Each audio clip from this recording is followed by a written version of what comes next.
kulingana na masomo yake na kulingana na kazi yake ambaye pia amewahi kufanya alikuwa akifanya hapo awali, na amekuwa ni mtu ambaye ameweza kutekeleza kazi yake kwa mujibu wa sheria.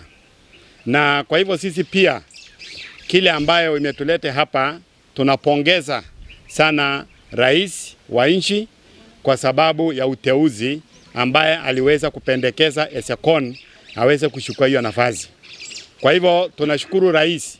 Tunasema kwamba tunakushukuru kama jamii ya Waturkana na pia wa Kenya kwa jumla.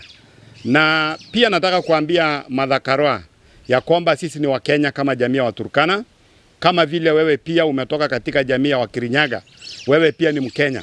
Kwa hivyo kama hata ni Mkirinyaga ameshaguliwa au Mkikuyu au jamii gani, sisi tu tungesema kwamba Mkenya ameshaguliwa. Kwa hivyo hiyo mambo ya ukabila ambayo unaongea, umetusi jamii yetu kama jamii ya Waturkana. Umesema kwamba Erastus Esekon ametoka kwa kichaka, ametoka kwa watu wadogo, na hiyo kitu sio mzuri. Kwa hivyo tunataka kukuambia ya kwamba tunaomba utoe apologize kwa Waturkana, uombe wa Kenya pamoja na Waturkana kwa jumla, uombe msamaha.